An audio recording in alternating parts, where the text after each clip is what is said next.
Designing मधून मला मॉडेलिंगचं जास्त अट्रॅक्शन झालं. मॉडेलिंगच्या फील्डमध्ये गेल्यावरती समजलं की याच्यामध्ये पैसा पाहिजे तेवढा नाही, हे फक्त अट्रॅक्शन आहे मॉडेलिंग मध्ये. तेव्हा फॉलोअर्सचा पण आकडा एवढा मोठा होता, 1.5 लाख म्हणजे खूप मोठा आकडा. म्हणजे असं मला खूप वाईट वाटलं तेव्हा. अक्षरशः एक दिवस जर माझी व्हिडिओ नाही पडली आणि जर मी एक दिवसाचा पॉज करून दुसऱ्या दिवशी माझी जर व्हिडिओ पडतीये तर मला तेवढा प्रतिसाद नाही भेटत लोकांचा. रीच कमी होते, लगेच रीच कमी होते. लोक ते वाचतील. सिक्रेट स्ट्रॅटेजी आहे रील्स व्हायरल करायची. ऍक्च्युअल मध्ये आहे जे की मी रिव्हील करते आज. हे फक्त मर्यादित नाहीये, लोकांना बॅकग्राऊंड किंवा ते व्हिडिओज पण तेवढेच मॅटर करतात. त्याच्या थ्रू जसं मी लोकेशन चेंज करत गेले मला प्रमोशन्स येऊ लागले. आणि मी पण एक रील बघितली ती तुझी अनिकेत. सिरियसली अनिकेत मला पहिलं प्रमोशन हे अनिकेत मुळे भेटलं. मला माहित नाहीये तो कोण आहे, पण त्याच्यामुळे भेटले मला ते. आणि मी व्ह्यूज वरती पैसे घ्यायला लागले. जेव्हा मी प्रमोशन करते तेव्हा मी व्ह्यूज वरती पैसे घेते आणि मला माहिती असतं की माझी ही रील एवढी जाणार आहे असं नाही, पण माणसं पैसे देऊन ट्रोल होते. ऑब्व्हियसली आपण फुकट होतो आपल्याला आनंद वाटला पाहिजे. आणि मला एकाने कमेंट केली होती की पकडून बस नाहीतर उडून जाशील आणि मला कमेंट केली होती कोणीतरी. आणि आतापर्यंत जेवढे पण मी रिसॉर्ट प्रमोशन्स किंवा कुठल्याही गोष्टीचे प्रमोशन्स केले असतील त्यांच्या सगळ्यांच्या रील्स मिलियन्स मध्ये आहेत. किती फॉलोअर्सला किती पैसे मिळतात, कुठल्या कॅटेगरीच्या इन्फ्लुएन्सरला जास्त पैसे मिळतात, जास्त डिमांड आहे, ओव्हरऑल हे सगळं इन्फॉर्मेशन.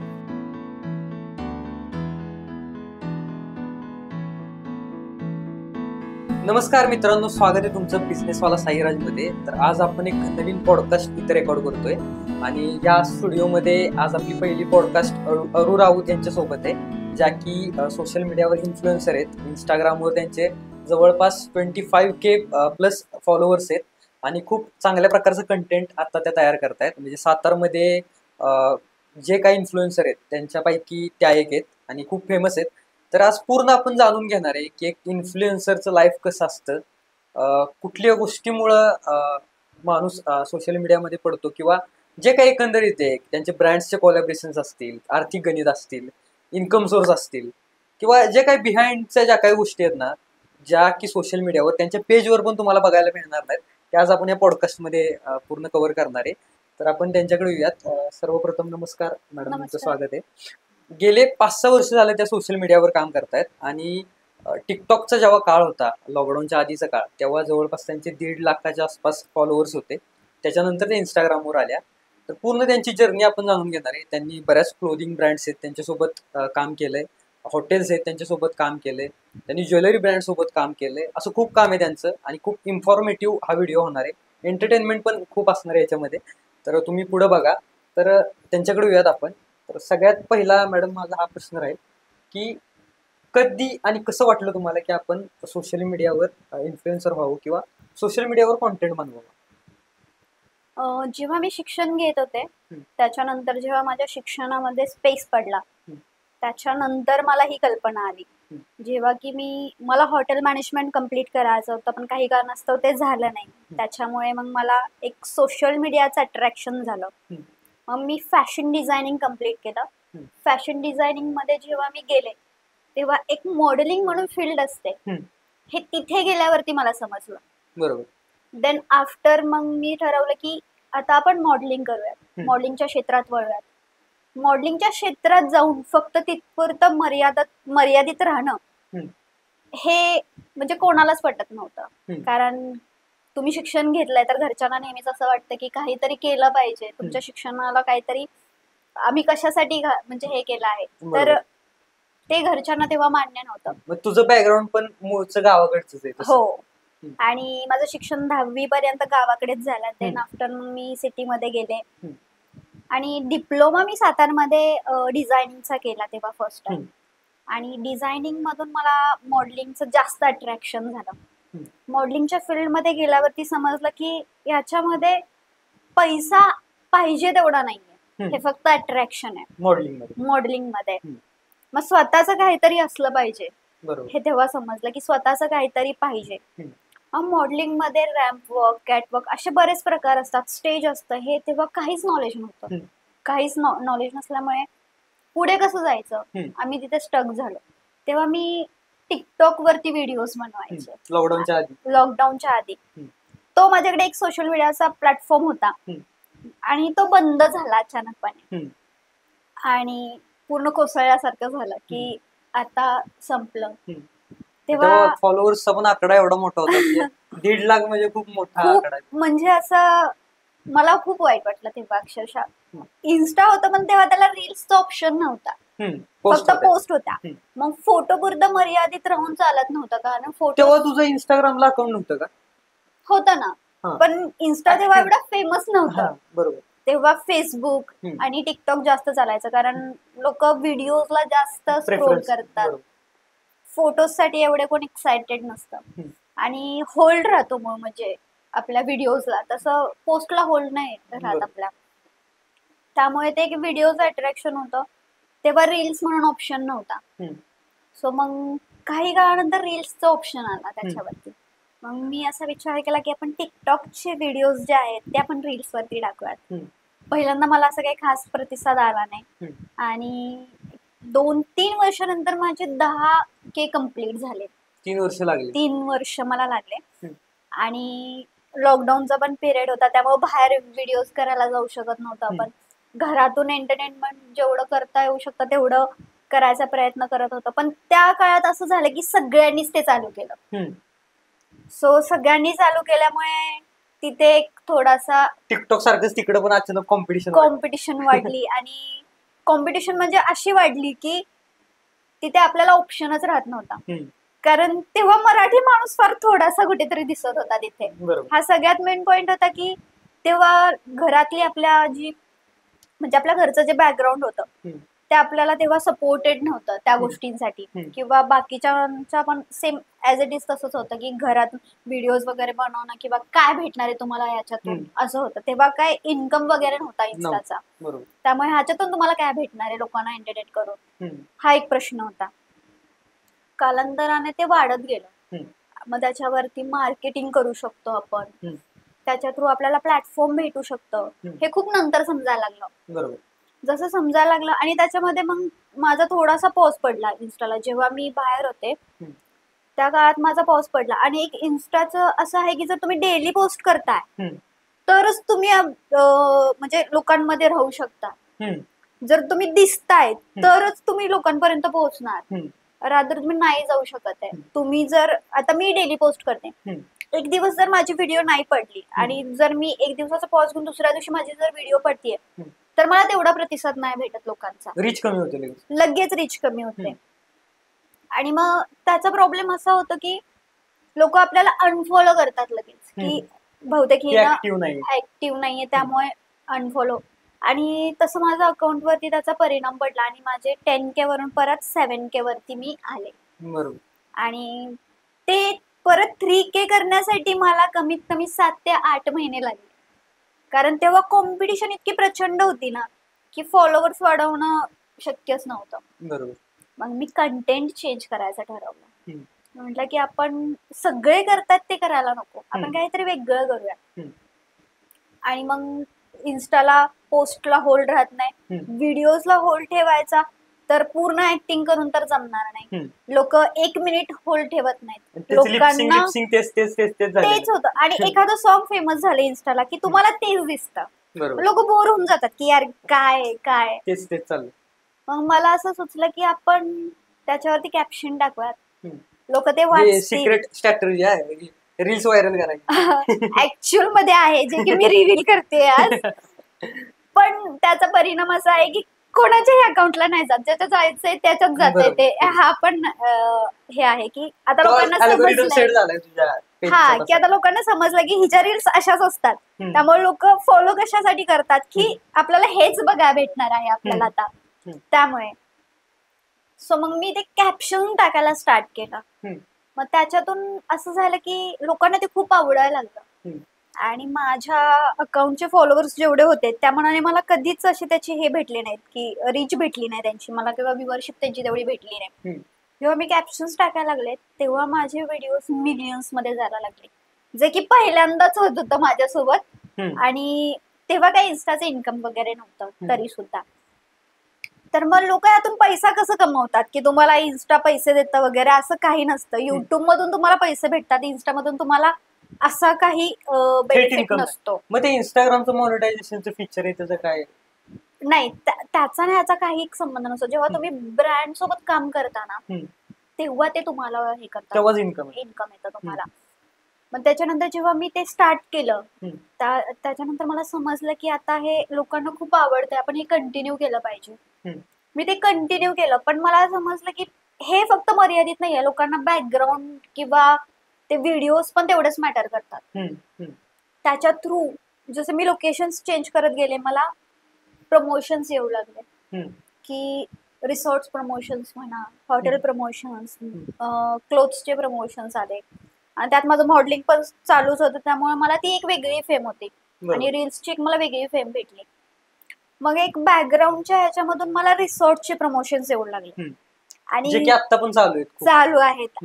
आणि मध्यंतरी एक ट्रेंड निघाला होता की नावावरून मुलांना ट्रोल केलं जायचं खूप प्रचंड. आणि आय जस्ट थॉट की चलो आपण पण करूयात. आणि मी पण एक रील बघितली ती तुझी, अनिकेत. सिरियसली, पण मला पहिलं प्रमोशन हे अनिकेतमुळे भेटलं. मला माहित नाहीये तो कोण आहे, पण त्याच्यामुळे भेटलं मला ते. तर मी एक ओनर आहेत हॉटेल्सचे, ज्यांचं नाव अनिकेत आणि प्रथमेश असं होतं. आणि माझ्या एक रील खूप व्हायरल झाली, 9 मिलियन वरती गेली. आणि त्याच्यामध्ये अनिकेत 9 मिलियन 9 मिलियन वरती गेली. आणि त्याच्यामध्ये अनिकेत आणि प्रथमेश नावाचं मेन्शन होतं त्याच्यामध्ये. त्यांचा मला कॉल आला, त्यांनी माझ्याशी डिस्कस केलं आणि त्यांचा मला कॉल आला. तर ते बोलले, मॅडम तुम्ही आमच्या इथे प्रमोशनला येऊ शकता का? तुम्ही फक्त व्हिजिट करा, प्रमोशन नाही केलं तरी चालेल. माझं नाव अनिकेत आहे आणि माझ्या मित्राचं नाव प्रथमेश, आम्हाला तुम्हाला भेटायचंय. Oh my God. आणि आय जस्ट लाईक की असंही काही असू शकतं का? तर मी गेले तिथं प्रमोशनला. त्यांचं रिसॉर्ट खूप सुंदर आहे, नसरापूरला आहे रिसॉर्ट त्यांचं. आणि ते म्हटले की तुमची रील आम्ही इतक्या वेळा पाहिली आणि माझा मित्र मला शेअर करतो आणि मी त्याला शेअर करतो, तर आम्ही विचार केला की तुम्हालाच आपण इथे बोलवूयात म्हणून. आणि एका नावावरून मला ते रिसॉर्टचं प्रमोशन भेटलं, एका नावावरून. आणि खूप मोठा कॉन्फिडन्स होता की त्या ओनरची नावं अनिकेत आणि प्रथमेश होती. आणि अनपेक्षित फायदा झाला खूप खूप. आणि त्यांनी खूप छान आम्हाला सपोर्ट केला त्या गोष्टीसाठी. आणि त्यांनी रिसॉर्टचे प्रमोशन्स दिले त्यांच्या, आणि त्याचाही त्यांना खूप फायदा झाला. त्याच गोष्टीचा फायदा घेऊन मी पुढे त्यांच्याच नावाचा वापर करून मी इन्स्टावरती जास्त फेमस झाले. आणि त्याच्यानंतर बाकी माझ्या गोष्टी सगळ्या ज्या होत्या चालू, हे करत करत मग मला तेवढंच इन्कम पण अपेक्षित होतं, जे की मला ह्याच्यातून भेटत नव्हतं. कारण माझे फॉलोअर्स कमी होते. आजकाल असं असतं की ज्यांचे फॉलोअर्स जास्त आहेत त्यांच्या प्रोफाईल तुम्ही पुढे पाठवता ब्रँडसाठी वगैरे, त्यांना लगेच प्रमोशन्स भेटतात त्यांना. पण तुम्ही एक गोष्ट जर ऑब्झर्व केली, जर कोणाचे 200K फॉलोअर्स असतील तर त्यांची व्ह्यूअरशिप जास्तीत जास्त 50K 60K अशी असते. त्यांना रीच तेवढी नसते, म्हणजे सगळेच ऍक्टिव्ह फॉलोअर्स नसतात. त्यामुळे मग मी असा विचार केला की आपण व्ह्यूज वरती पैसे घ्यायचे, आपण फॉलोअर्स वरती पैसे नाही घ्यायचे. आणि मी व्ह्यूज वरती पैसे घ्यायला लागले. जेव्हा मी प्रमोशन करते तेव्हा मी व्ह्यूज वरती पैसे घेते, आणि मला माहिती असतं की माझी ही रील एवढी जाणार आहे. मी सांगितलं त्यांना मिलियन. मी रिसॉर्ट्सचे, मी एका रील साठी 5,000 रुपये घेते. रिव्हील झाली. मी एका रीलचा 5,000 रुपये घेते. आणि जर मी त्यांना सांगते की ही जर मिलियन क्रॉस झाली, 1 मिलियन साठी मी 5 कन्फर्म घेते, असंही रील साठी मी 5 घेते. जर त्याच्या क्रॉस झाली, समजा ती 5 ते 6 मिलियन पर्यंत गेली, तर तुम्हाला ते पैसे डबल करायला लागतील. तर असं झालं आणि माझ्या रील्स मॅक्स 7-8 मिलियन वरती रिसॉर्टच्या त्या फेमस झाल्या. तू टोटल किती इंस्टाग्रामला रील्स बनवले? मी मोजलं नाही, तर भरपूर आहे. आता मी काउंट नाही केला, तरी मॅक्स 2,000 तरी असतील. त्यामुळं लगेच अंदाज लागतो की कुठली रील चालणार आहे, जास्त कुठली नाही चालणार आहे. आणि मला ते समजलंय की आता तुमचं बॅकग्राऊंड वगैरे पण तेवढं मॅटर करतं, त्यामुळे ती रील कधी आणि कशी जाणार. बरं फक्त बॅकग्राऊंड मॅटर नाही करत, तर तुम्ही ज्या बॅकग्राऊंडला आहात त्या बॅकग्राऊंडच कॅप्शन तुम्हाला तिथे टाकायला लागतो. बरोबर. तर तुम्ही दुसऱ्या ह्याचं टाकलं. आणि मध्यंतरी माझी एक रील पण ट्रोल झाली होती प्रचंड, की मी एका रिसॉर्टचं प्रमोशन केलं होतं आणि तिथे पपईची बाग होती, खूप छान होती. आणि मी वेस्टर्न कपडे घातले होते ऑब्व्हियसली, कारण मी प्रमोशनला गेले होते. आणि आम्ही जस्ट फिरण्यासाठी म्हणून तिथे गेलो आणि व्हिडिओ कॅप्चर केला आणि मी त्याच्यावरती कॅप्शन टाकला होता.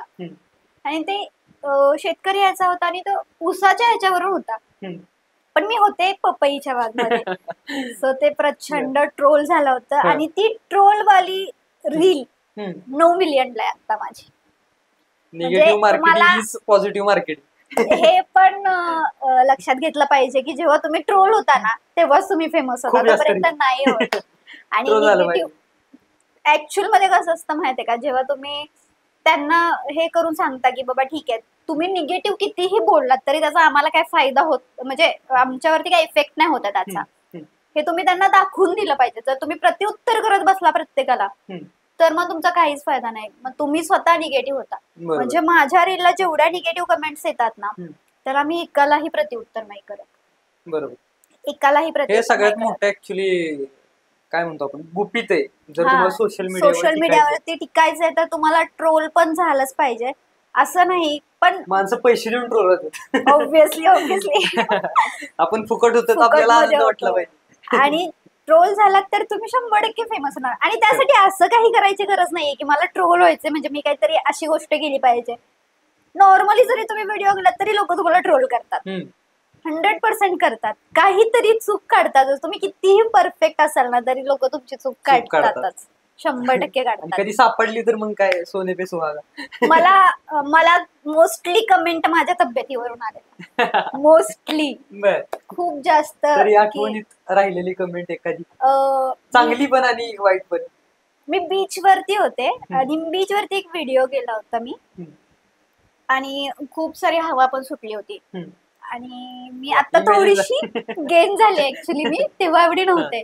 आणि मला एकाने कमेंट केली होती की पकडून बस नाहीतर उडून जाशील, आणि मला कमेंट केली होती कोणीतरी. आणि त्या कमेंटला माझ्या व्हिडिओज पेक्षा जास्त लाईक होत्या. म्हणजे निगेटिव्ह मार्केटिंग जे असते की माझ्या रील पेक्षा त्याला जास्त लाईक्स होत्या त्या कमेंटला. त्याच्यामुळे लोक थांबत तर होती ना, पण थांबतात. म्हणजे एक निगेटिव्ह कमेंटचा फायदा काय असतो माहितीये का, आजकाल रील्स बघण्यापेक्षा लोक आहे ना कमेंट वाचतात, खूप कमेंट्स बघतात की काय लोकांनी कंटेंटच असं तयार केलं. काही लोक आता ते कंटेंट म्हणून पण युज करतात. एखाद्याची रील ओपन करतात, त्याच्यावरची कमेंट्स वाचतात आणि त्याच्यावर परत कमेंट येतात. काय म्हणतो आपण, ट्रोलिंग म्हणतो आपण. ते पेज ओपन केलेत लोकांनी सिरियसली. म्हणजे ज्यांचे इन्फ्लुएन्सरचे जेवढे फॉलोअर्स नाहीत तसं. एक्झॅक्टली. आणि असे खूप सारे आहेत. आणि असं मी खूप ट्रोलच्या फेज मधून गेलेले, पण मला त्याचा काही फरक नाही पडला, काहीच नाही. आणि मला असं वाटतं प्रत्येक सोशल मीडियावर जी कोणी इन्फ्लुएन्सर आहेत, मुलगा असेल मुलगी असेल कुणी असेल, त्यांना ह्यातनं जावंच लागतं. असं काही नाही की मुलींनाच फक्त ट्रोल करतात, मुलांनाही ट्रोल करतात, 100% करतात. 100%. आता हे झालं एकूण तुझं जे काही प्रवास होता सोशल मीडियावरचा.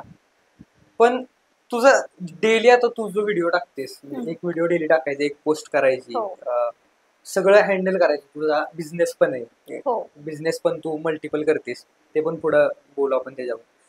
हे सगळं कसं हँडल करतेस? डेली पोस्ट टाकायची, तुझे क्लायंट्स हँडल करायची, जे कोण प्रमोशन देणारे लोक आहेत त्यांच्याशी बोलायचं, त्यांना पिच करायचं किंवा इतर ज्या काही गोष्टी, कसं हे सगळं हँडल होतं? माझं सोशल मीडियावरती पोस्ट टाकायचं टाइम आहे. जर मी त्या टाइम मध्ये पोस्ट नाही टाकली तर मला तेवढी रीच नाही भेटत. आणि माझं मॉर्निंगचा टाइम आहे, माझे ऑडियन्स तेव्हा अवेलेबल असते. आणि मोस्टली सगळ्यांनाच म्हणजे हे सिक्रेट आहे की लोक सकाळी ऑफिसला जात असतात किंवा काही कामाव्यतिरिक्त बाहेर पडत असतात, आणि मोबाईल शिवाय राहणं आजकाल पॉसिबलच नाहीये. आणि लोक रील्सच बघतात, बाकी काहीच नाही बघत. म्हणजे मी खूप ऑब्झर्व केलंय की कुठल्या गोष्टीत वेळ घालवण्यापेक्षा ते लोकांना रील्स बघायला जास्त आवडतं. तर एक तो टाइम झालाय, कम्फर्ट टाइम झालाय की हा ह्या वेळेत माझी रील जाते आणि मला ती टाकलीच पाहिजे. बरोबर. आणि मला ते समजायला खूप लेट झालं. मी केव्हाही रील टाकायचे तर माझी ती रीच जात नव्हती. मग मी एक 10 डेज साठी ते फॉलो केलं रुटीन आणि मग माझ्या रील्स खूप जायला लागल्या. मग मी ते एक टाइम ठेवलाय की हा या टाइम मध्ये रील टाकायची, मगच ती व्हायरल होणार. आणि सेम जसं मी फॉलो करते सेम तसं होत आहे. तसं माझ्या प्रोफाईलला इफेक्ट पण येतोय की होत आहे, व्हायरल्स होत आहेत रील्स. आणि जर प्रमोशन्स वगैरे म्हटलं तर जेव्हा मला इन्स्टाला वगैरे मेसेजेस त्या लोकांचे येतात तेव्हा त्यांना डील वगैरे करणं किंवा माझा कंटेंट वेगळा आहे, त्यांचं प्रमोशन्स खूप वेगळे असतात. बरोबर. तर ते माझ्यासाठी एक म्हणजे हे असतं की कसं त्यांना कन्व्हिन्स करायचं आपल्या गोष्टींसाठी, की त्यांना ते एक्सपेक्ट आहे पण ते मी माझ्या प्रोफाईलला वेगळं आहे, मी त्यांना ते नाही देऊ शकत आहे. प्रत्येक प्रोफाईलचा अल्गोरिदम वेगळं असतं तर मी त्यांना नाही देऊ शकत आहे. पण तरी पण त्या लोकांना माझ्यासोबत काम करायचं असतं. की असं बरेचदा झालेलं आहे की मी आता रिसेंट एक फ्लाइंग पांडाचं पण प्रमोशन केलं होतं. त्यांनाही माझी ट्रिक खूप आवडली. आणि आतापर्यंत जेवढे पण मी रिसॉर्ट प्रमोशन्स किंवा कुठल्याही गोष्टीचे प्रमोशन्स केले असतील त्यांच्या सगळ्यांच्या रील्स मिलियन्स मध्ये आहेत. सगळ्यांच्या रील्स मिलियन्स मध्ये आहेत, कारण तिथे मी माझी ट्रिक यूज केली. मग ते लोकांना आवडायला लागलं की प्रमोशन्स ज्यांचे पण आहेत त्या लोकांना हे आवडायला लागलं की ही ट्रिक यूज होते, वर्क होते. त्यामुळे ते असं विचार करतात की आपण पण करूयात. त्यांनी ते करून बघितलं पण ते नाही झालं. मग त्यांनी मला बोलवलं तिथे, मी माझ्या पेजवरून ते प्रमोशन्स केले. असे बऱ्याच गोष्टींमध्ये झालेलं आहे. त्यांनी ते कॉपी करण्याचा प्रयत्न केला पण ते नाही झालं. ते माझ्या प्रोफाईल एक सेट झालेलं आहे की हा इथे करायचंय ते.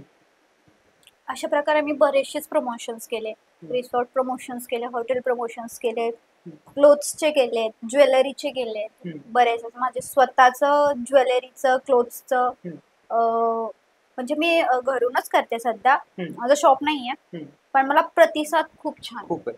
ते काय आहे थोडंसं एक्सप्लेन कर. म्हणजे कुठला तुझा व्यवसाय आहे की जो तू आता करतेस सोशल मीडिया व्यतिरिक्त, आणि ते कशा कशा प्रकारे वर्क होते आणि त्यासाठी कस्टमर कोण असतील? मी जेव्हा मॉडेलिंग स्टार्ट केलं ना तेव्हा मला समजलं की मेकअप हे खूपच इम्पॉर्टंट गोष्ट आहे. मग मला असं विचारलं की आपण ती शिकली पाहिजे. तेव्हा मला सेल्फ साठी शिकायचं होतं. पण मला समजलं की अरे हा तेवढा आर्थिक पण हे आहे, खूप आहे. मग मी ते बिझनेस म्हणून स्टार्ट केलं मेकअप मध्ये. मेकअप मध्ये जेव्हा स्टार्ट केलं तेव्हा मला खूप फायदा झाला वगैरे, अजूनही माझं चालू आहे ते. त्याच्यानंतर जेव्हा मी बाहेर जसं जास्त पडत गेले तेव्हा मला समजलं की शूट साठी जेव्हा तुम्ही सगळी अरेंजमेंट करता तेव्हा ते सगळं रेंटल असतं. आणि ह्यासाठी खूप पैसा लागतो की एका शूट साठी तुम्हाला मॅक्स 6,000 ते 7,000 रुपये खर्च येतो. ते गोष्ट इकडनं घ्यायची, गोष्ट इकडनं घ्यायची, इकडून क्लोथ्स घेणार, इकडून ज्वेलरी, फोटोग्राफर्स, मेकअप, म्हणजे सगळं अरेंज करता करता तुम्हाला 6,000 ते 7,000 रुपये खर्च होतो. मग मी हा विचार केला की हे सगळं आपणच करायचं, की लोकांना बाहेर जायची गरज नाही पडली पाहिजे. मी मेकअप करणार आहे तर माझेच कॉस्ट्युम असतील, माझीच ज्वेलरी असेल. फोटोग्राफर फक्त तुमच्या ह्याला राहील, तो पण आमच्या टीम मधले असतात जे काही फोटोग्राफर्स ज्यांच्यासोबत आम्ही काम करतो. तर एक म्हणजे ते टीम वर्क पण झालं आणि लोकांना त्याचा फायदा असा झाला की बाहेर जायची गरज नाही लागली. आणि मला त्याचा आर्थिक जास्त फायदा झाला की मी मेकअप पण शिकले, कॉस्ट्युमचं पण चालू केलं, ज्वेलरीचं पण चालू केलं. तो एक आर्थिक फायदा होता. प्रमोशन्स होते इकडून मला, सोशल मीडियावरती वेगळी फेम होती त्याचा वेगळा फायदा होता. अशा बऱ्याच गोष्टी होत्या की ज्याच्यातून म्हणजे मला एक गोष्ट उघड झाल्यावरती शिकायला भेटलं की नाही हे असंही असतं, ह्याच्या मागे ही काहीतरी असतं. ही मर्यादित नाहीये, कुठलीच गोष्ट मर्यादित नसते, त्याच्या मागे खूप काही गोष्टी असतात. मग लोकांना ते दिसत नाहीत पण ऍक्च्युअल मध्ये त्याच्यामध्ये जास्त पैसा असतो की ज्या गोष्टी दिसत नाही. साधारण मेकअप समजा काय काम आलं तर किती त्याच्यामधनं अमाऊंट? म्हणजे आता ब्रायडलला 25,000 रुपये घेतात. ओके, ब्रायडल साठी 25,000 रुपये घेतात. कॉस्ट्युम तुम्ही कसा घेताय, हॅवी घेतला तर 4,000 पर्यंत जातो. वन डेचं रेंट लागतं, तुम्ही लेट केला तर त्याचे लेट चार्जेस लागतात त्यामुळे. आणि ज्वेलरीचं रेंट 2-3,000 पर्यंत जातं, जशी ज्वेलरी आहे त्याच्यावरती डिपेंड करतं. अशा बऱ्याच गोष्टी आहेत. म्हणजे तुम्हाला ऑल ओव्हर एका क्लायंट कडून कमसे कम 40,000 ते 45,000 रुपये बेनिफिट असतो जर तुम्ही सगळं काही करताय तर. तुम्ही तुमची ब्राईड आहे तुमच्याकडूनच तिचा मेकअप आहे, क्लोथ्स आहेत, ज्वेलरी आहे तुमची, तर तुम्हाला 40 तर 100% तुम्हाला तेवढं तर पॅकेज benefit मिळतं. आहे. बरोबर.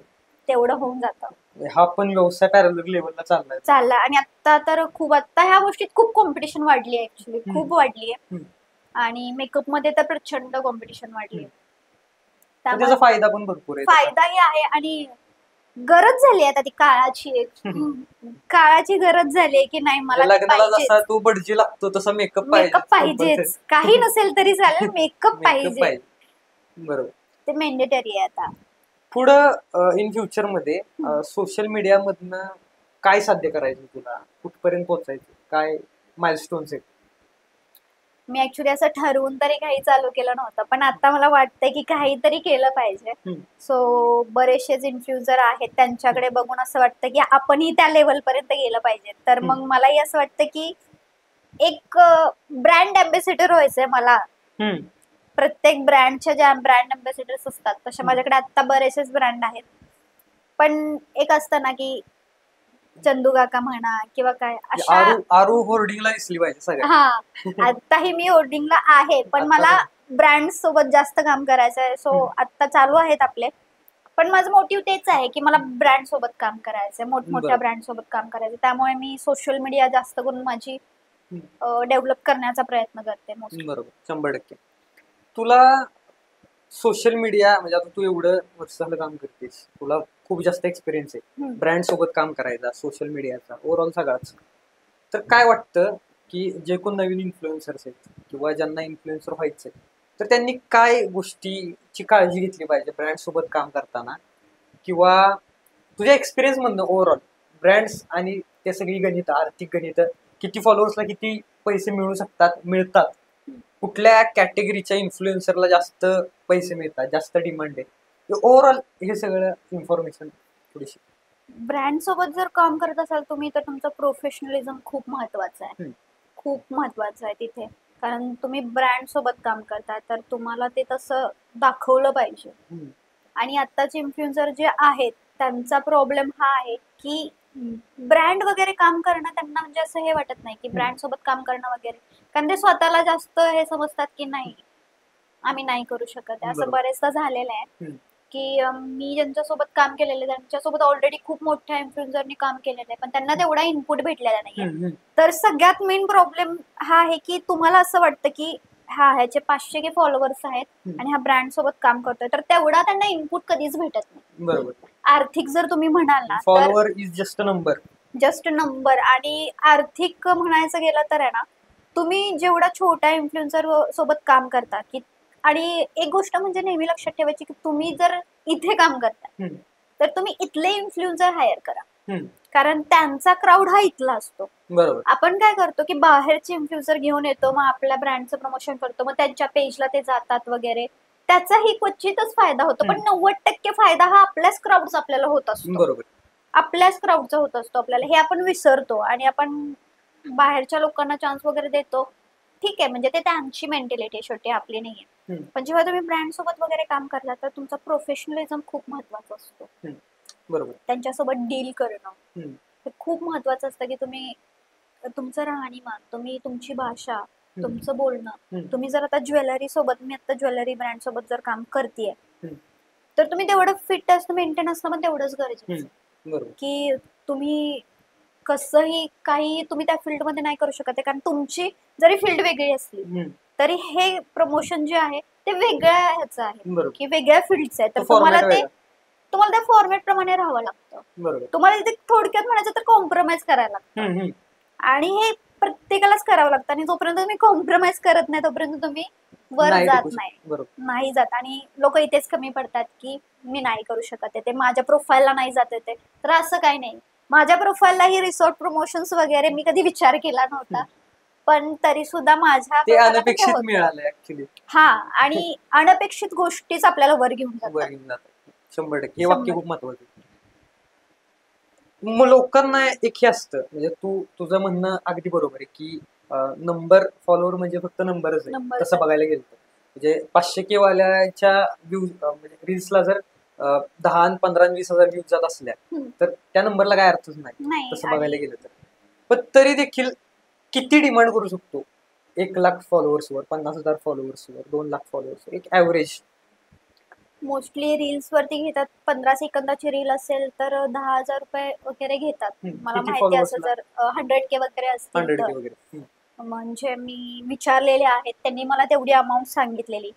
आणि मी माझ्या व्ह्यूअरशिप वरती घेते, त्यामुळे ते लोक हा, देतात तुझं मला साहजिक आहे, तेवढी. कारण तुझे व्ह्यूज हम्म. खूप आहेत, म्हणजे मी फॉलोअर्सच्या व्ह्यूज तुलनेत. वरती घेते, ते लोक फॉलोअर्स वरती घेतात. हम्म.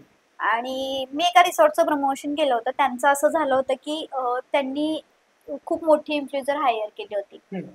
त्यांचं बजेटही तेवढं होतं, त्यांनी ते दिलं पण तेवढं, पण त्यांना पाहिजे असा फायदा नाही भेटला बरोबर. त्या गोष्टीचा. बरोबर.